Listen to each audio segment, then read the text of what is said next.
Vous êtes encore de très nombreux spectateurs à ne pas être abonnés. Alors faites-le, c'est gratuit et ça soutient bien la chaîne. Vous pouvez dorénavant rejoindre notre communauté grâce au bouton rejoindre sous la vidéo et ainsi accéder à des avantages exceptionnels. Paul-Émile von Lettow-Vorbeck est né le 20 mars 1870 à Sarrelouis, à la frontière franco-allemande, et mort le 9 mars 1964 à Hambourg, connu sous le nom de Lion d'Afrique, en allemand Löwe von Afrika, était un général de l'armée impériale allemande et le commandant de ses forces lors de la campagne militaire en Afrique de l'Est. Pendant 4 ans, avec une force d'environ 14 000 hommes, 3 000 Allemands et 11 000 Africains, il a tenu en échec une force beaucoup plus importante de 300 000 soldats britanniques, indiens, belges et portugais. Il est connu pour n'avoir jamais été vaincu ou capturé au combat. Lettow-Vorbeck fut le seul commandant allemand à avoir réussi à envahir une partie de l'Empire britannique pendant la Première Guerre mondiale. Il fut d'ailleurs le seul à pouvoir défiler victorieusement à la fin de la Grande Guerre sous la porte de Brandebourg à Berlin. Ses exploits au cours de cette campagne ont été décrits par l'historien Edwin Palmer Hoyt comme la plus grande opération de guérilla de l'histoire et la plus réussie.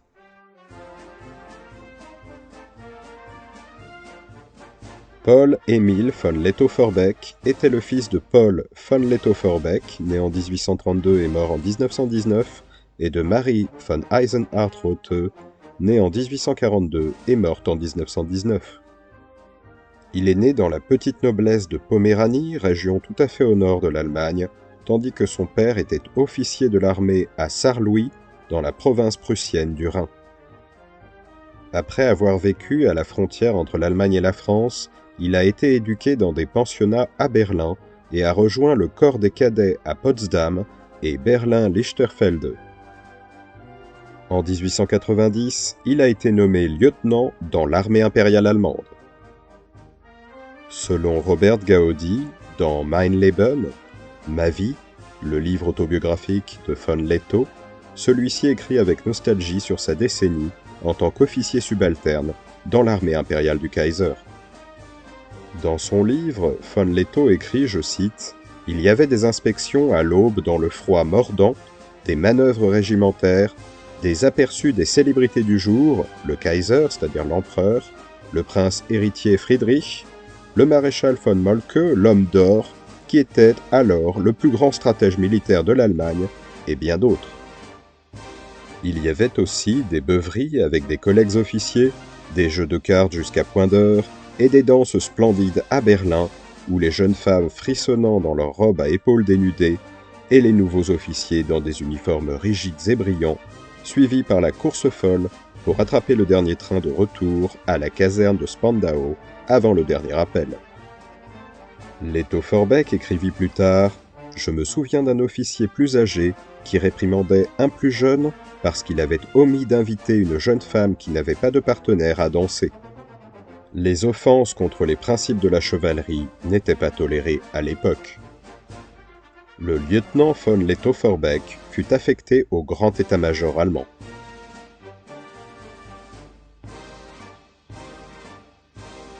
En 1900, Lettow-Vorbeck fut envoyé dans ce qui était encore l'Empire de Chine en tant que membre des forces de l'Alliance internationale pour réprimer la fameuse révolte des Boxers tournée contre les Occidentaux.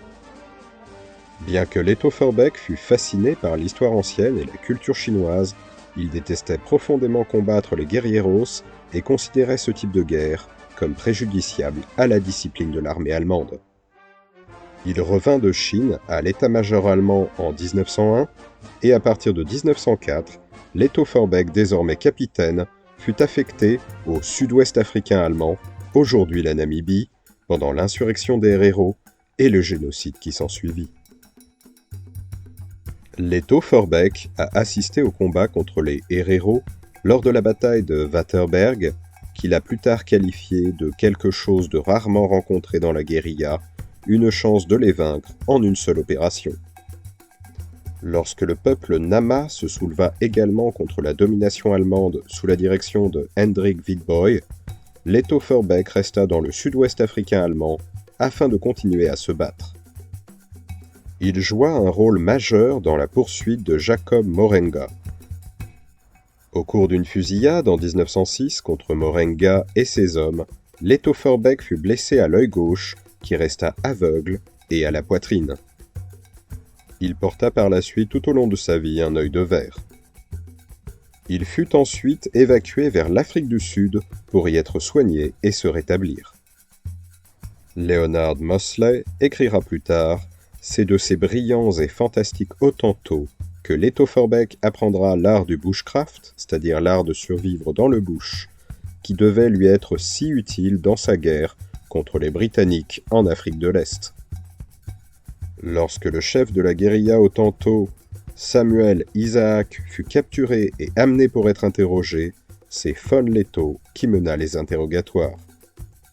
Contrairement à ce qu'on pourrait penser, il ne chercha nullement à avoir des informations sur la guérilla, mais ses questions portaient plutôt sur la façon de vivre dans un pays qui n'offre apparemment aucune nourriture, sur la façon de courir dans des conditions où la plupart des hommes ont à peine la force de marcher, sur la façon de conditionner son corps à se passer de nourriture ou d'eau, et surtout sur la façon de devenir une partie intégrante d'une nature sauvage et hostile, au point de pouvoir survivre comme les serpents, les crabes terrestres et les lézards. En 1907, Leto Forbeck fut promu au grade de major et affecté à l'état-major du 11e corps à Kassel, en Hesse, au cœur de l'Allemagne. De mars 1909 à janvier 1913, il commanda les troupes de marine du Zweite Seebataillon, 2e bataillon de marine, à Wilhelmshaven, en Basse-Saxe. En octobre 1913, l'armée impériale allemande le promut au grade de lieutenant-colonel et le nomma à la tête des forces coloniales allemandes, connues sous le nom de Schutztruppe, forces de protection, au Cameroun allemand, aujourd'hui le Cameroun plus une partie de l'actuel Nigeria. Avant même qu'il ne puisse assumer ce commandement, ses ordres furent modifiés et il fut affecté, à compter du 13 avril 1914, en Afrique orientale allemande, alors Tanganyika, le territoire continental de l'actuelle Tanzanie. En route vers sa nouvelle affectation, Leto Forbeck noua une amitié durable avec l'écrivain danois Karen Blixen, également connu sous son nom de plume d'Isaac Dinesen, qui voyageait à bord du même paquebot. Des décennies plus tard, elle se rappela « Il appartenait à l'ancien temps, et je n'avais jamais rencontré un autre Allemand qui m'ait donné une impression aussi forte de ce qu'était et représentait l'Allemagne impériale. »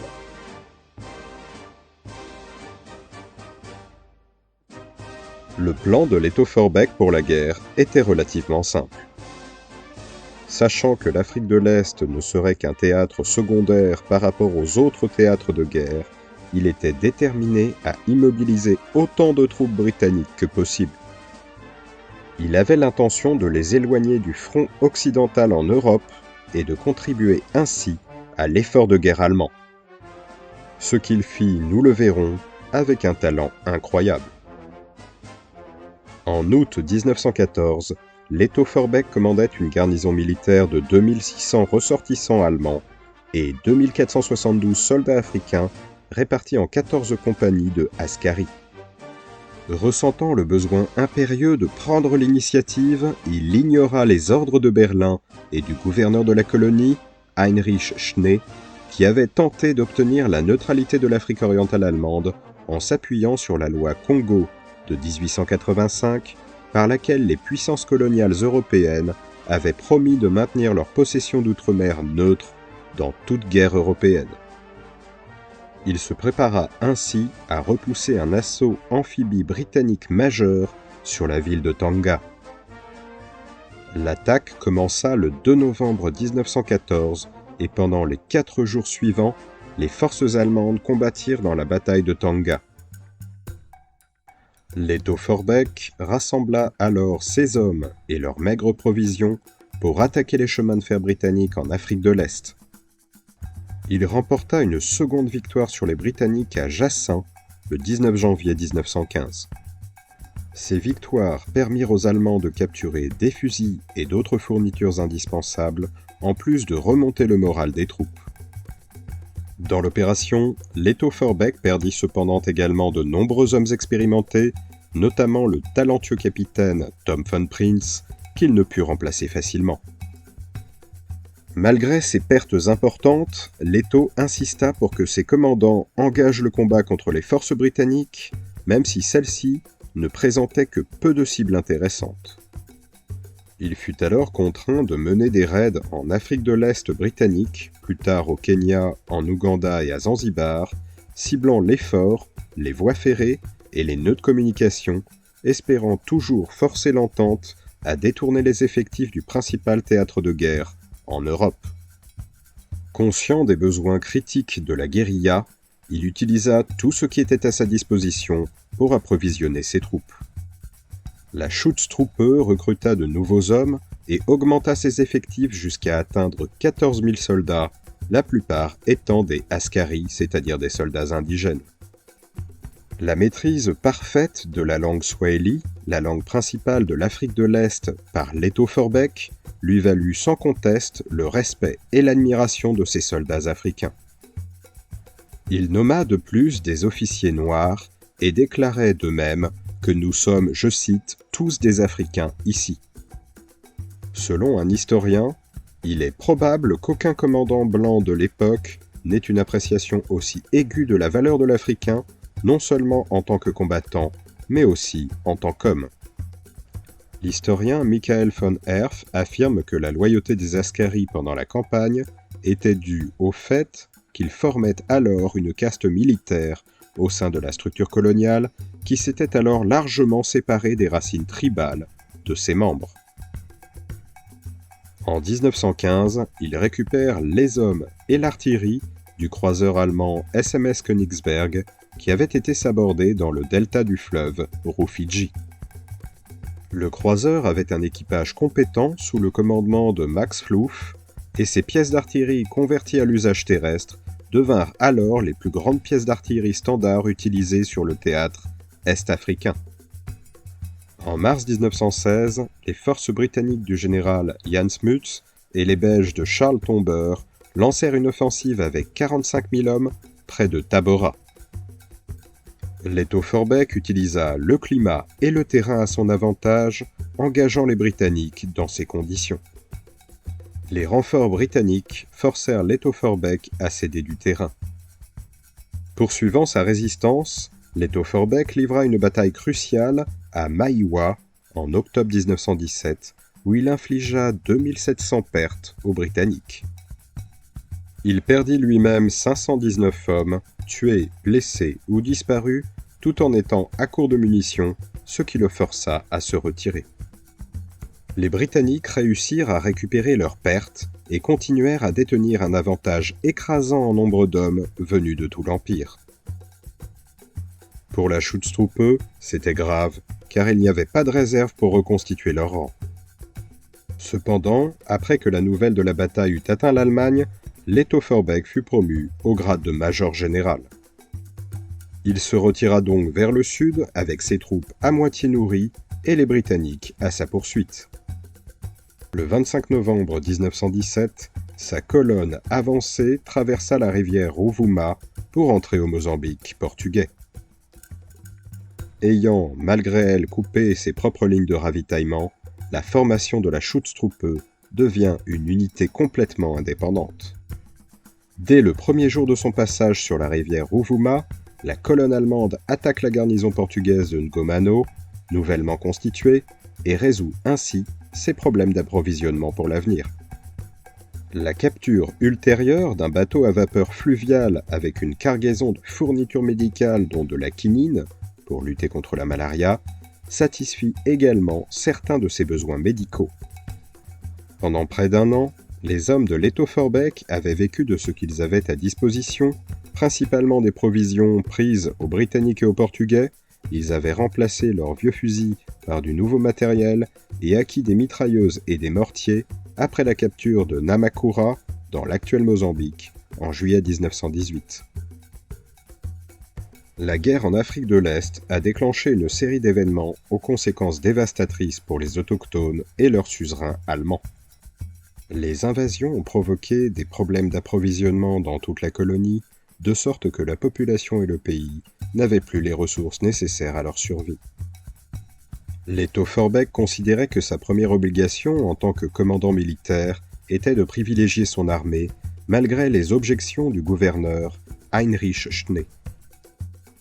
Le gouverneur considérait la guerre comme la pire calamité qui puisse s'abattre sur l'Afrique orientale allemande, annulant de ce fait tout ce que ses réformes sociales et économiques avaient accompli.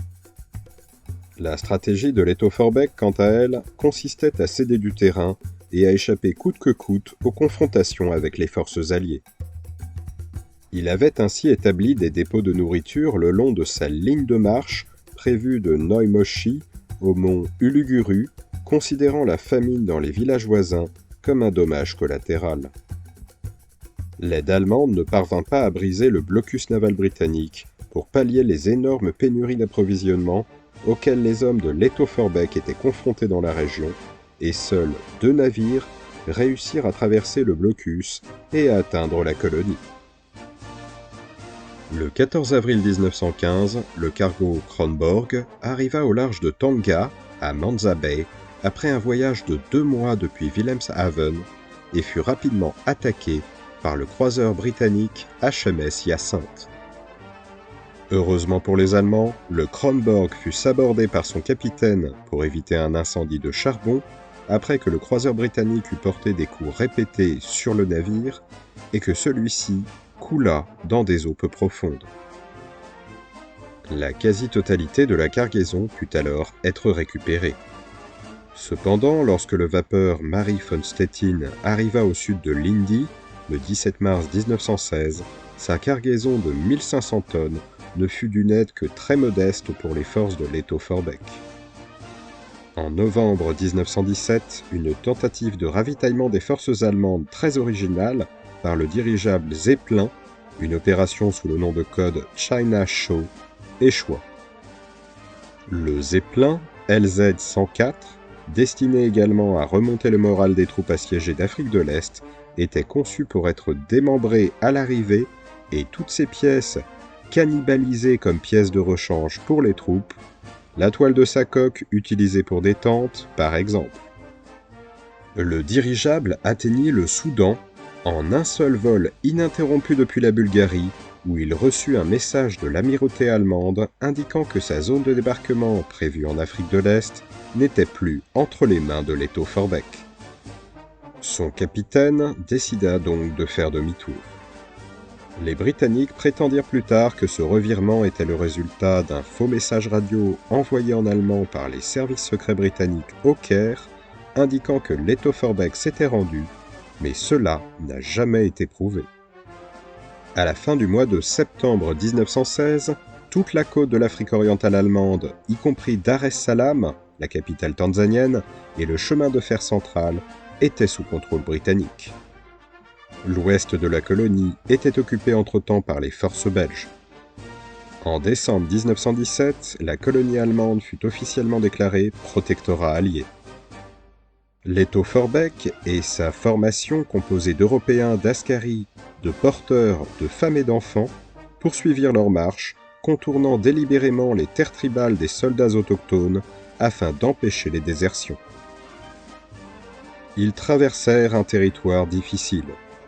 Des marais et des jungles, quelle perspective lugubre m'attend, déclara le commandant allié à la poursuite de Lettow-Vorbeck, le fameux général Jan Smuts, son ami d'avant-guerre, dont la nouvelle approche fut par la suite de ne plus combattre du tout la Schutztruppe, mais de s'en prendre à son approvisionnement en nourriture. Lorsque la fin de la campagne arriva finalement, Smuts était à Londres et le général Van Deventer commandait l'Afrique de l'Est. Ces actions ont été décrites comme une campagne d'une cruauté suprême où une petite force bien entraînée extorquait des approvisionnements à des civils envers lesquels elle ne se sentait aucune responsabilité. C'était le point culminant de l'exploitation de l'Afrique. Incroyable venant d'un Britannique. Les tactiques de Lettow-Vorbeck ont conduit à une famine qui a tué des milliers d'Africains et affaibli la population, la laissant vulnérable à l'épidémie de grippe espagnole en 1919.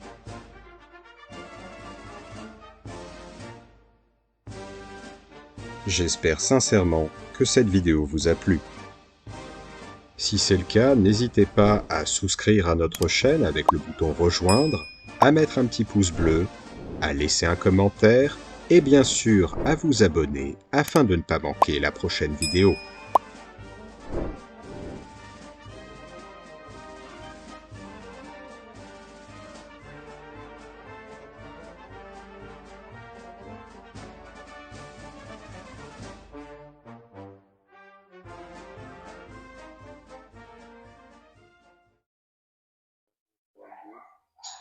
Bonjour, donc je m'appelle Franck Chantreau, mon épouse Roxane. On a créé en 2006 notre sanctuaire de réhabilitation pour jeunes primates. Euh, Jack, le premier chimpanzé confisqué dans cette province du sud de la RDC, a été le premier bébé confisqué. On était loin de se douter que ce bébé allait changer notre vie pour toujours. Et le programme qu'on s'était fixé, c'était d'arrêter le trafic illégal d'espèces protégées, traversant la province du Katanga pour rejoindre la Zambie et l'Afrique du Sud. Nous tenons à remercier Alain et tous les followers de son site Les Dessous de l'Histoire, car grâce à votre générosité, nous avons pu soutenir tous ces animaux victimes du trafic que nous avons recueillis au travers de la nourriture, bien sûr, mais aussi des soins médicaux et de la présence de papa et de maman de substitution, parce que ces animaux vivent de tels traumatismes que quand ils arrivent, ils sont perdus et ont besoin de beaucoup d'amour et d'affection pour surmonter tout ce qu'ils ont vécu. Donc merci beaucoup pour tout ce que vous avez fait, pour vos dons. Ça nous aide énormément. Merci pour eux.